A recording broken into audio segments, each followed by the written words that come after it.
Miguel, muy buenos días. Qué gusto saludarte, conocerte y tenerte como invitado en el programa El Arte de Dirigir. ¿Cómo estás? ¿Qué tal, Enrique? Buenos días y pues encantado, es muy contento de acompañarte aquí en este podcast, en estas conversaciones que conduces tú. No, hombre, al contrario, gracias también por darte el tiempo de compartir tu experiencia y obviamente de tu valiosísima agenda. Pero creo que el día de hoy vamos a platicar sobre un tema que no podíamos dejar pasar y llegó en el momento indicado, que es el tema de la transformación. Vamos a profundizar un poquito con tu expertise y tu sólida experiencia en este tema. ¿Qué es transformación? Si es un proceso, si es proyecto, si es capacidad, pero bueno, ya tú nos irás guiando aquí dentro de este episodio. Y si me permites antes, Miguel, me gustaría leer tu biografía y arrancamos con esto. Miguel Galván De es un acuerdo. ejecutivo que ha dedicado su carrera a la transformación empresarial integral, cultivando una mezcla única de perspectivas como consultor internacional, ejecutivo en una empresa global y como director general en un jugador internacional. Fue director general adjunto de Sucarne, donde acompañó la institucionalización de la compañía de la mano del presidente del consejo. Fue vicepresidente de transformación global en PepsiCo y lideró la integración de las compañías más grandes del grupo fuera de USA, Sabritas, Gamesa, de la mano del presidente y director general. Fue Managing Director de Neoris, liderando la práctica global de Company Way y la vertical de recursos naturales en Latinoamérica. Ha sido escritor, orador y facilitador en diversos foros en España, Estados Unidos, México y Latinoamérica alrededor de estrategia, transformación y arquitectura empresarial. Es autor del libro Transformarse o Morir y numerosos casos de experiencia en transformación empresarial. Actualmente es CEO del consorcio Business Transformation Consortium, PT Consortium. Pues bienvenido, Miguel, y gracias por acompañarnos en este episodio. Y me gustaría, con toda esta experiencia sólida, palpable, que tienes, arrancar con esta pregunta. ¿Cómo defines transformación en las organizaciones? Claro, Enrique. Déjame ser un poquito disruptivo y contestarte primero como lo que no es, porque típicamente hoy por hoy las empresas de alguna manera contextualizan su transformación a través de la ejecución de proyectos.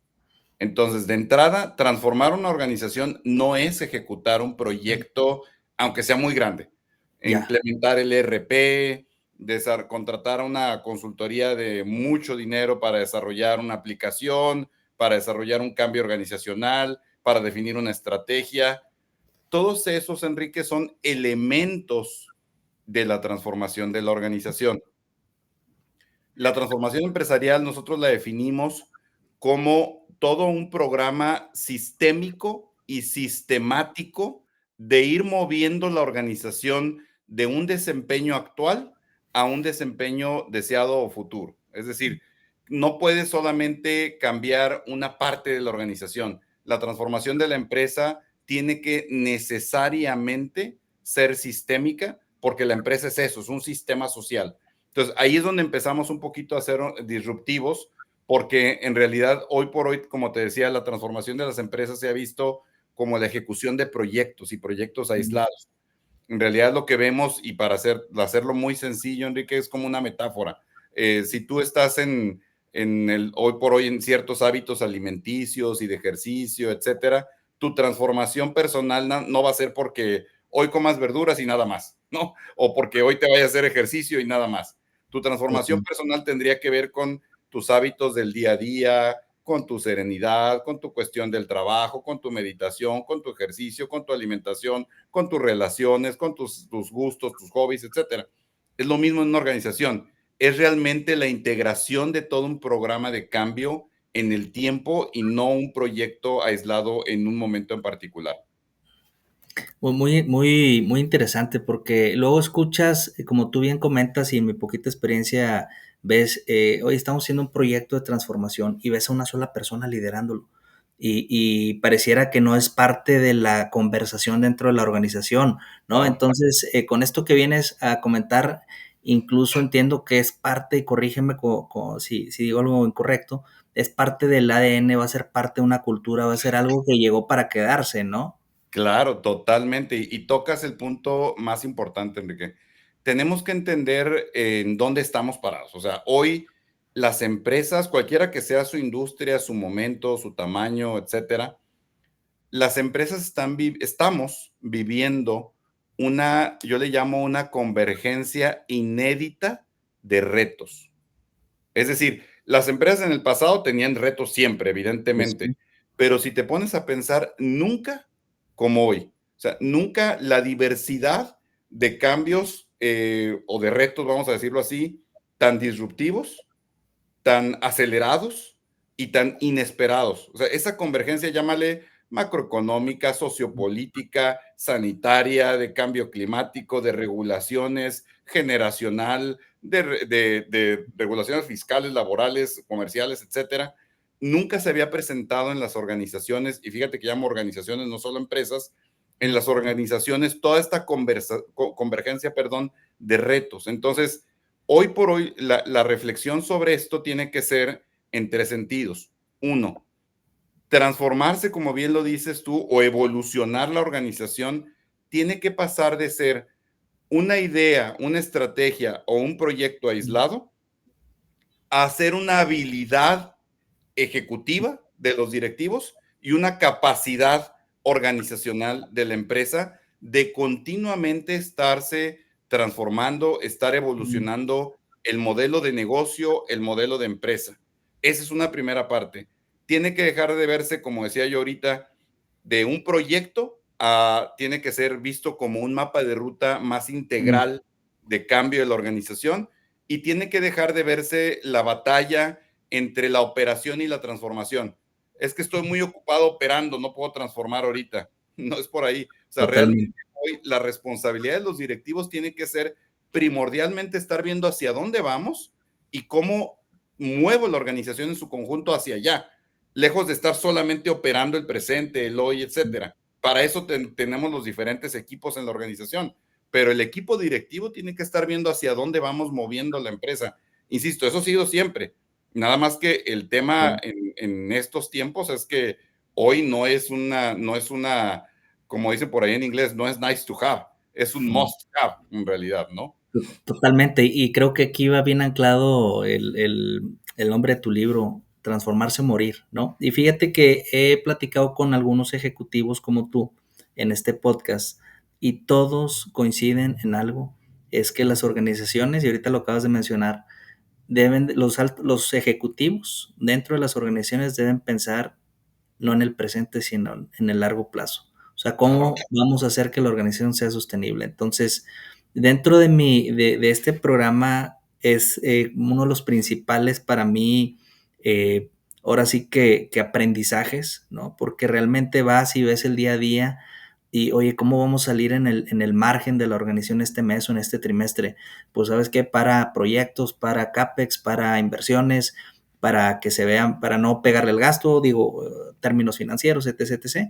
Pero al final del día estás pensando todo el tiempo en el presente, ¿no? E invertir tiempo, no nada más dinero, sino invertir el tiempo del ejecutivo de manera correcta, como sé que tú los llevas de la mano con los servicios que brindas, claro, pues es buscar que el negocio crezca generacionalmente, ¿no? Ya sea empresa familiar o sea claro. un negocio corporativo, ¿no? Etcétera. Digo, Y fíjate, no que una empresa familiar no sea corporativa, pero claro, luego ya la familia ya no, ya no son los dueños, ¿no? Pero claro, adelante, claro. perdón, Miguel, ibas a No, comentar. no, es que apuntas a dos temas bien importantes y, bueno, uno particularmente lo último que mencionas de las empresas familiares, ese es un reto adicional, el brinco entre una empresa familiar hacia una empresa institucional, que es mucho de lo que nos toca hacer a nosotros en las empresas del consorcio, es un brinco que hoy por hoy solamente o primordialmente se ve desde la gobernanza familiar y gobernanza corporativa.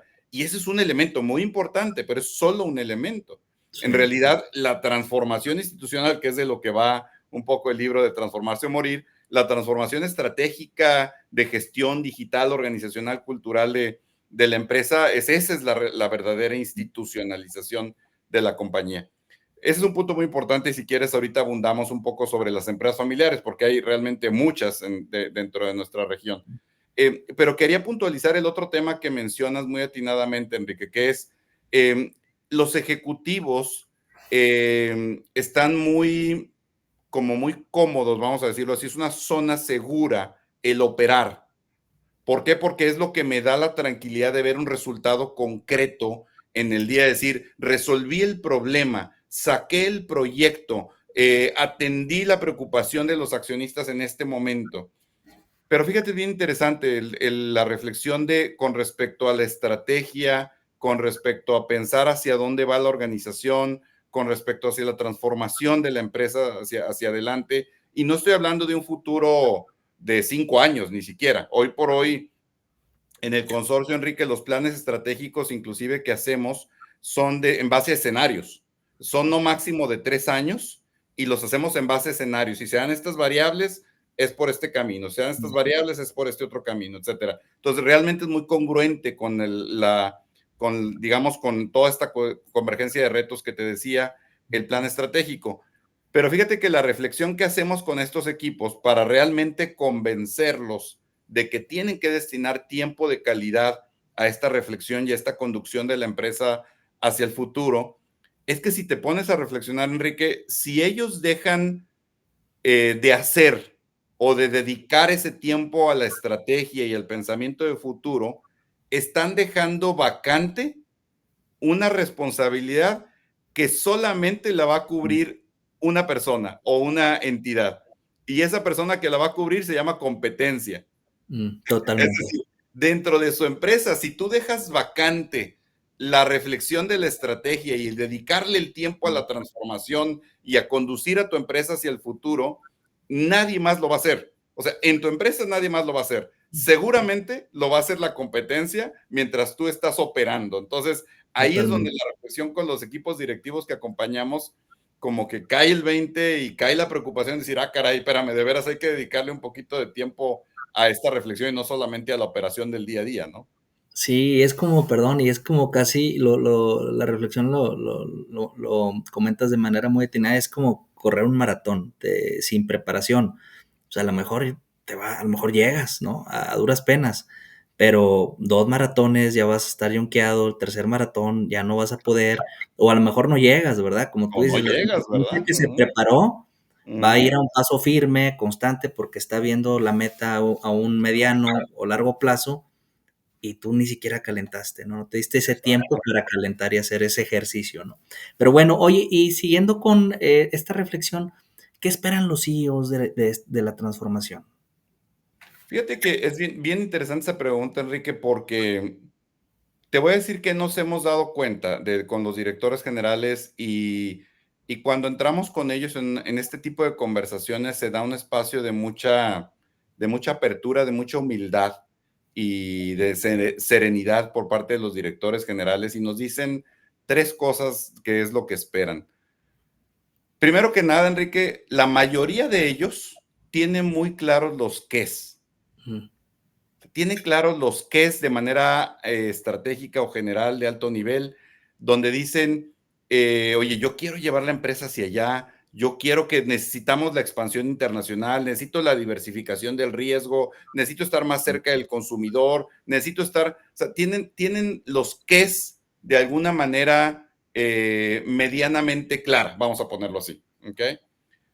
Pero están faltando los cómo. mm, Y los directores generales, si tú te pones a pensar, crecieron por las rutas más tradicionales de cada industria. En consumo creces por comercial y marketing, en la manufactura creces precisamente por las ingenierías o la manufactura o finanzas, etcétera. Pero de alguna manera la foto completa y la integralidad no necesariamente es un hecho que lo tienen los directores generales. Entonces, los cómo tomar la empresa como el sistema y realmente saber cuál es el paso 1, 2 y 3 que tenemos que hacer para mover a la empresa, eso no está tan claro. Entonces, parte de lo primero que nos dicen los directores generales es, hey, ayúdanos precisamente a integrar esos cómo vamos a aterrizar la estrategia, no solamente los qués de la estrategia, número uno. Número dos, Enrique, parte de lo que los directores generales les preocupa es tener los conocimientos necesarios ante todo este acelere tan rápido de cambios o de cambios en lo digital, por ejemplo, en lo regulatorio, etcétera. O sea, entonces el director general, oye, ¿cómo le puedo hacer para yo estar al día con toda esta cuestión, por ejemplo, en lo tecnológico, ¿no? ¿Cómo le puedo hacer? Sí, Entonces nosotros hemos reflexionado con ellos, tú no tienes que saber lo que saben los gurús tecnológicos, tú tienes que tener lo que nosotros llamamos la destreza digital. La destreza digital desde el punto de vista de definida como toda destreza, definida como esa capacidad de aprender rápidamente y de reflexionar y aplicar con las personas adecuadas, aplicarlo en la organización. Entonces, la segunda preocupación es decir, oye, ¿cómo me allego los conocimientos? Y tiene que ver más que ser experto, desarrollar estas diferentes destrezas, ¿no? Esa es la segunda parte. Y la tercera parte, Enrique, tiene que ver mucho con el tema de gente, de talento. Gran parte de lo que les preocupa a los directores generales hoy es no necesariamente, te decía yo, el no tener clara, digamos, las estrategias en los que es, con el aterrizaje de los cómo, con el aterrizaje de las destrezas. El tercer elemento es tener a la gente correcta, el talento correcto. Y digo yo, que quiera, puede y sepa, ¿no? Así de simple. O sea, los equipos que quieran, que puedan y que sepan en los diferentes elementos de la organización.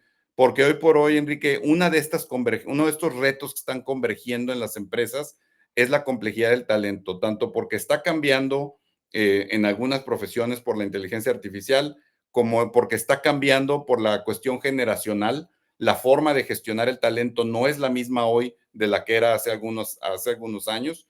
Y tercero, porque hay una escasez de talento. En realidad, como dice mi socio Raúl Briviesca, dice, la guerra del talento la ganó el talento. Es decir, hoy hay todo un reto en las diferentes organizaciones de tener el talento correcto. Y si tú te has fijado, post pandemia, los elementos de competir por el talento cambiaron mucho, mucho, mucho. Y hoy las diferentes flexibilidades son parte de la moneda de cambio para tener el talento correcto, pero es todo un reto. Entonces los directores generales se preocupan mucho por esas tres cosas, los cómo, las destrezas y el talento. Oye, fíjate, ahorita me reflexionaba mientras comentaba sobre, porque al final hablamos, y corrígeme si lo traduzco de manera atinada, se traduce en capacidades, en posiblemente habilidades, y reflexionaba, hace poco leía un libro sobre un autor que me gusta mucho, le he aprendido bastante, que este libro se llama La teoría del negocio, es de Peter Drucker, padre de la gestión empresarial, donde menciona que para cumplir con dicha teoría del negocio era importante, en el libro comenta que era importante definir claramente las capacidades que necesitaban tener para llegar a esa teoría del negocio. Si mi teoría del negocio era esta, o sea, necesito tener gente que me pueda llevar del punto A al punto B, y ahorita lo comentabas muy bien. Dicho esto, quisiera preguntar, si para ejecutar un proceso de transformación son necesarias ciertas capacidades esenciales. ¿Y cuáles Totalmente. serían? Fíjate que totalmente. Y déjame te digo en dos momentos este comentario. Nosotros dentro de la metodología TEI, que es una metodología propietaria que se llama Transformación Empresarial Integral, tenemos las diferentes arquitecturas del sistema que es la empresa, ¿no? La arquitectura estratégica, la digital, la de gestión, la organización y la cultural, todo ello integrado en un mapa de ruta, ¿no? Para esta transformación. Y dentro de la arquitectura estratégica, la forma en cómo definimos el rumbo estratégico de la organización es precisamente la combinación de tres elementos. Primero que nada, el plan de juego, o sea, cuál es el plan de juego para lograr esa visión y propósito de la empresa y cuáles son las capacidades diferenciadoras que van a hacer realidad ese plan de juego, precisamente. Tenemos un tercer elemento que son las prioridades estratégicas, que son las cosas que tienes que resolver, que no te van a diferenciar, pero que tienes que resolver a cierto nivel para que no te estorben, ¿sí? Entonces dejemos las prioridades por ahí de lado. Pero las capacidades diferenciadoras son tan importantes que le dan vida al plan de juego. Entonces tú puedes decir, oye, yo soy una empresa, ahorita platicábamos antes de entrar en vivo, platicábamos del retail, ¿no? Entonces yo soy una empresa de retail y quiero desarrollar una capacidad de estar cerca de mi consumidor, por ejemplo, ¿sí? Y tú dices, oye, ¿eso cómo se llama? Se llama sistema de información, se llama un entrenamiento al cajero de la tienda, se llama una encuesta, se llama un tablerito de botones, ¿cómo se llama eso? Entonces tú dices, oye, no, mi plan de juego es conocer lo que quiere Enrique cada que vaya a mi tienda. Y entonces para ese plan de juego yo tengo una capacidad diferenciadora de tener una conexión y un relacionamiento con mi consumidor y poder tomar decisiones al respecto.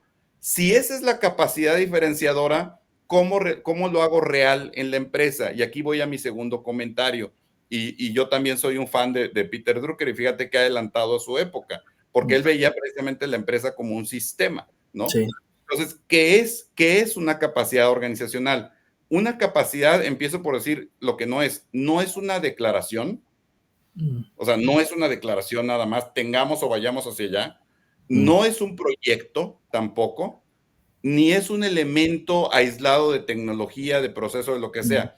La capacidad organizacional es, voy a ser un poco redundante, es la capacidad de consistentemente, aquí viene la clave, de consistentemente generar ese resultado que quieres generar.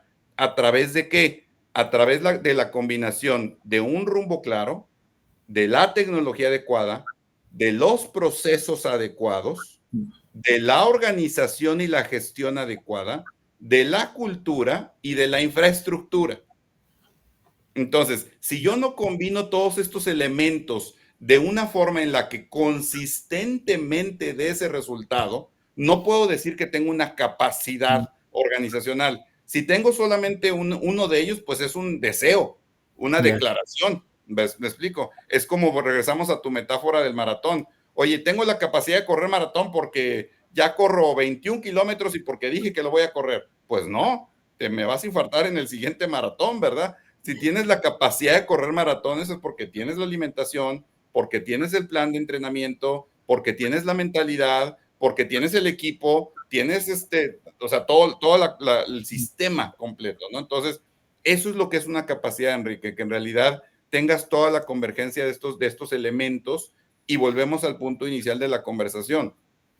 Ver a la empresa como un sistema, Enrique, y ver estas capacidades de una manera integral, te lo voy a decir así, no es algo natural en las organizaciones, no Sí. es algo natural. Y es bien interesante el por qué. Y déjame, me distraigo un poquito de la pregunta para agregar este comentario. Es bien interesante el por qué. Si tú te pones a pensar, todas las organizaciones han crecido en silos. Es decir, el que compra, el que hace y el que vende, ¿sí? O sea, simplificando, todas las organizaciones trabajan por las áreas, mi área, tu área, etcétera. No es natural el trabajo sistémico en las organizaciones, porque así se han venido desarrollando desde la revolución industrial. Y hoy las empresas que nacieron digitalmente o tecnológicamente traen una ventaja doble, una por la tecnología y dos porque se han estructurado de una manera muy diferente, ¿sí? Entonces, ¿por qué se pueden mover tan rápido? Porque nacieron diferentes. Entonces, ese es un poco mi comentario acerca de las capacidades y cómo realmente hacerlas realidad y en las organizaciones y mejorarlas inclusive, ¿no? Ya, y fíjate que ahorita dijiste algo bien interesante y de ahí me cuelgo tantito.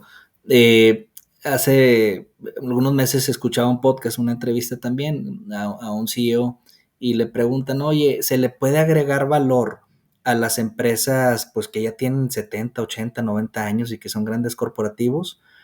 Porque el entrevistador decía, oye, pues a lo mejor ahí no hay mucho que hacer porque pues ya tienen muchos años de experiencia y demás, y el entrevistado, un alto ejecutivo retirado, decía, no, son las que más ayuda necesitan porque me Claro, crecieron con otro sistema, claro, ¿no? claro, Ahorita el que va arrancando el startup, pues no empieza con procesos manuales ni que Excel, ni, oye, quiere algo de inteligencia artificial, le mete algo de sistema, quiere escuchar al cliente, van a un paso diferente porque los recursos, los tiempos, tú lo dijiste muy bien, pues son diferentes. Ahora hay herramientas con mayor accesibilidad, no importa si eres pequeña, mediana o grande organización, ¿no? Oye, y con Claro, esto quisiera preguntarte, ¿la transformación es para todo tamaño de empresas? O sea, porque luego vas con las pymes y piensan, oye, pues que yo no, ¿verdad? Es que yo no soy grande corporativo o, pues ya sabes, siempre hay un drama muy interesante y creo yo, en claro, mi experiencia, diferente en una pyme que en un grande corporativo. ¿Por qué? Por el tema de recursos, hay mayor gente en el corporativo, hay roles más definidos. A lo mejor me puedo equivocar en algo, pero siempre hay un drama, ¿no? En la pyme porque están tratando claro. de crecer, ¿no? Que es el gran reto. Y regreso a la pregunta, ¿la transformación es para todo tamaño de empresas? Sin duda sí, sin duda sí. Yo ampliaría, inclusive diría, es para todo tamaño de organización, y digo yo, empresa u organización no lucrativa también, es para todo tamaño de organización, es para todo momento de empresa, o sea, pueden estar en el momento de una institución, de pasar, fíjate, hay varios momentos o rutas de transformación que le llamamos. Puede ser la ruta del startup, es un momento de empresa, puede ser la ruta del scale-up, pasar de un startup a un scale-up, y o la ruta de la institucionalización, la ruta de la expansión, la ruta de la digitalización, es para todo momento de empresa y para toda industria, Enrique. ¿Por qué? Porque si te pones a pensar en realidad lo que el común denominador en todo eso y el común denominador tanto en los retos de la transformación como en los destinos de la transformación, vamos a ponerlo así, no tienen que ver con el momento de empresa, Mm, tienen que ver con el hecho de que son organizaciones sociales, mm, son organizaciones o sistemas sociales que tienen un presente y que quieren tener un futuro y que como tal necesitan irse moviendo y cambiando. Conecto con lo que decías anterior de las empresas que ya tienen muchos años. Nosotros tenemos el honor de acompañar a una empresa que cumplió 100 años y teníamos ya acompañando los 3 años nosotros, o sea, de los 97 a los 101, vamos a decirlo mm, así, de su periodo los pudimos acompañar y fue una experiencia muy interesante de cómo se transformó. Entonces, y por otro lado tenemos, hemos acompañado organizaciones religiosas también, agrupaciones empresariales también, o hemos acompañado empresas familiares en México o transnacionales, internacionales, evidentemente, empresas en Guatemala, en Colombia, en España, etcétera, y encontramos este común denominador. Al final de cuentas, por más obvio que suene, el hecho de que sean sistemas sociales es precisamente que define la necesidad de transformarse. Inclusive lo que nosotros decimos es evolucionar permanentemente. Y aquí la clave está en que tú no puedes desear la evolución. Tú tienes que planear y trabajar en consecuencia para que realmente vayas transformando la organización en el día a día. Tú tienes que operar el presente y transformar para el futuro. Y eso aplica para cualquier momento, cualquier tamaño, etcétera. Evidentemente es muy, muy claro, algunos casos como lo que decíamos hace rato, el reto de la empresa familiar hacia la institucionalización es un elemento muy claro de transformación. Pero te sí. puedo decir, estamos acompañando, por ejemplo, a una empresa transnacional, no pública, pero transnacional muy grande, de origen europeo, que está presente en Latinoamérica, y lo que ellos quieren es la estandarización o digamos la armonización de sus procesos Ujú. regionalmente para poder ser más competitivos. Entonces, hay diferentes razones de la transformación, pero al final del día, en realidad, todo momento, todo tipo, toda industria, todo origen es necesario desarrollar estabilidad y transformarse permanentemente. Ya, muy, muy interesante, Miguel. Y las organizaciones, ¿cuál sería como el primer paso? Si una organización dijera, oye, quiero transformarme, siento que necesito evolucionar, hay una ventaja competitiva que no estoy aprovechando. Digo, obviamente es todo un ABC, ¿no? Pero ¿cuáles serían como los primeros pasos para decir, oye, para poder transformar, tengo que comenzar por aquí? ¿Cuál sería tu recomendación para que las organizaciones puedan iniciar con ello? Mira, lo voy a decir en dos avenidas. Una es, digamos, metodológicamente, la arquitectura estratégica de las diferentes arquitecturas que te decía. digital, gestión, organización, cultura. La estratégica es lógicamente la natural para comenzar porque es la que determina el rumbo, ¿sí? Hay una visión, hay un propósito, un plan de juego, ciertas capacidades diferenciadoras y de ahí todo, se viene todo lo demás, ¿no? Entonces, la arquitectura estratégica es un buen inicio para definir el rumbo de la transformación.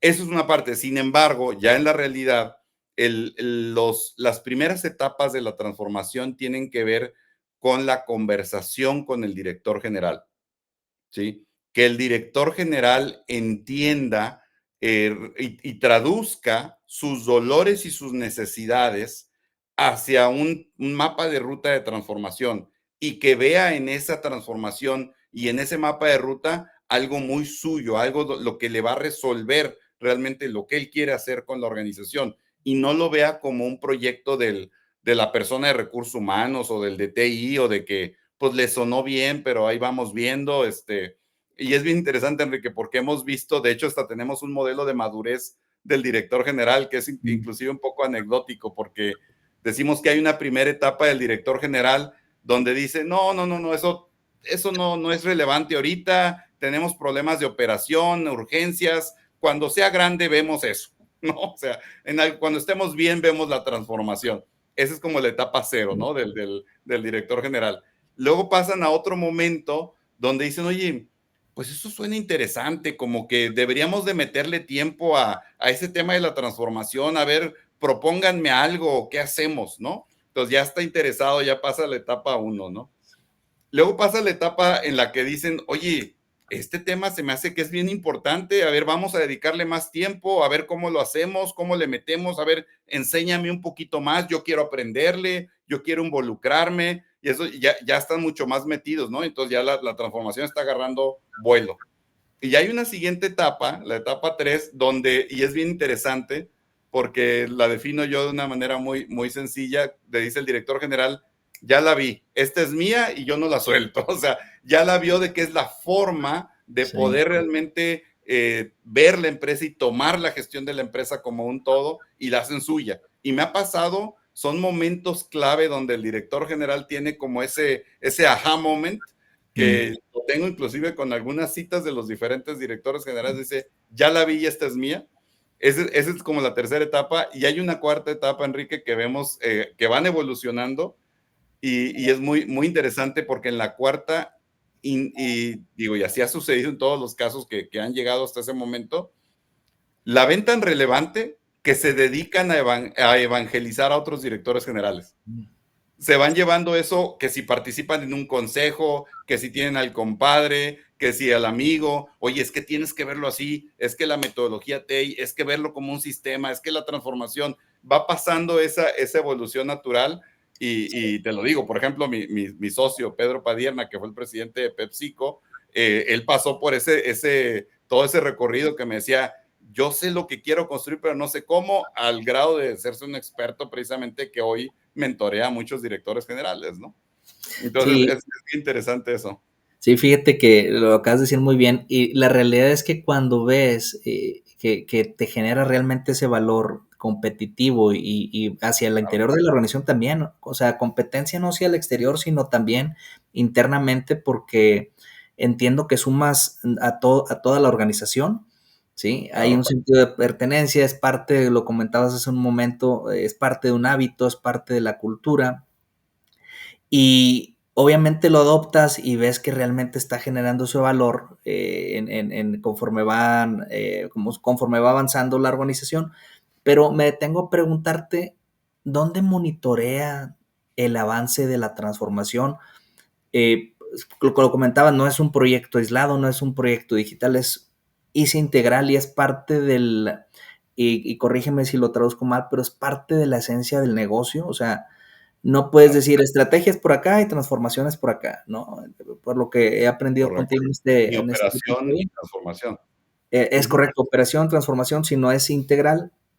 claro. Pero, ¿dónde monitoreas? Oye, voy avanzando, en la primera fase, ¿no? En la primera fase de implementación, de adaptación, de integración, lo monitoreas en una junta mensual, en una junta trimestral, en una junta de progreso semanal. ¿Qué es tu mejor recomendación para cerrar este episodio? ¿Qué es lo que recomiendas? Claro. ¿Cuál es la mejor manera de no soltarlo? Esa es mi pregunta. Ese es el punto, exactamente. Mira, lo vas viendo evolutivamente, ¿no?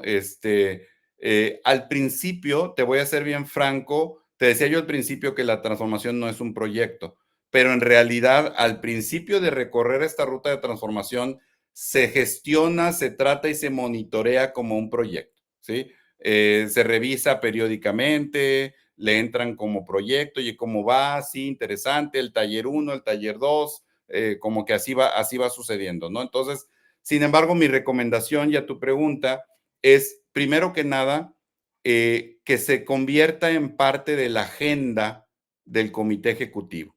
Nosotros tenemos dentro de la metodología inclusive una proforma de la agenda del comité ejecutivo en función del ritmo del negocio. Cada industria, cada negocio tiene un ritmo diferente. La manufactura tiene un ritmo, el agronegocio tiene otro ritmo, el retail tiene otro ritmo, cada quien tiene un ritmo y su ciclo de negocio. Entonces nosotros lo que decimos es, digamos, de lo estratégico a lo anual, a lo trimestral, a lo mensual, vas viendo diferentes momentos en darle seguimiento a esa agenda, pero inevitablemente vemos 4 componentes de esa agenda. Primero que nada, el componente de gente, número 1. El segundo es el componente de negocio. El tercero es el componente de la transformación precisamente. Y el cuarto es el componente de los proyectos clave dentro de esa transformación. Entonces es una manera de darle de seguimiento a través de la agenda integrada del negocio. El segundo elemento es, como te decía yo hace rato, en la transformación define ciertas capacidades diferenciadoras. Entonces, darle seguimiento a la transformación es darle seguimiento a la construcción y a los resultados e indicadores de esas capacidades. Si una de las capacidades es acercarte al consumidor, acercarte al cliente, oye, ¿cómo voy en eso? Pero no solamente en el indicador terminal, sino en todos los indicadores causales, precisamente de los procesos, de la organización, de la infraestructura, de la gestión, de la cultura del gobierno, para que realmente pueda dar ese resultado consistente. Esa es una segunda forma de darle seguimiento. Y la tercera, y con esto cierro, Enrique, y muy importante, es la madurez del comité ejecutivo. O sea, si hablamos, y regreso al principio, de que la transformación no es un proyecto, sino que la transformación es una de las responsabilidades más importantes del director general y de su comité ejecutivo, una forma de medir el progreso es medir la madurez del desempeño ejecutivo de este equipo. Realmente ver cómo está el mindset, cómo está su gestión y si este comité ejecutivo está jalado por la operación en el día a día o realmente logran conducir a la empresa en términos de gente, de estrategia, de transformación, de la digitalización, etcétera, logran conducir a la empresa hacia donde la quieren llevar. Ese para mí es uno de los indicadores más importantes. Fíjate que estuvo muy nutrido este episodio y todavía mencionaste algunos, vamos a llamarle modelos o mejores prácticas que ahí me gustaría invitarte a algún otro episodio, Miguel, que me Con mucho gusto, acompañes. amigo. Por ejemplo, que hablas ahorita sobre la madurez del comité ejecutivo. Creo que hay mucho que aprender, mucho insight ahí, entonces creo que sería un muy buen tema. Fue muy nutrido. Casi para concluir, Miguel, primero pues agradecer tu tiempo, tu experiencia y compartir tus conocimientos y también preguntarte dónde te encuentran en tus redes, las redes de tu organización, de VT Consortium, ¿dónde los encuentran, estimado Miguel? Claro que sí, y muchas gracias, Enrique, a ti por la invitación. Nuestro sitio en internet, btconsortium.com, de Business Transformation Consortium, es btconsortium.com. Ese es nuestro sitio. En LinkedIn, Business Transformation Consortium, estamos Miguel Galván Espinosa, su servidor, ahí estamos en LinkedIn. Tenemos un podcast en Spotify que se llama Charlas de Transformación, donde vamos hablando de muchos de estos elementos. Creo que también pueden consultar eso y hay mucha información ahí relevante.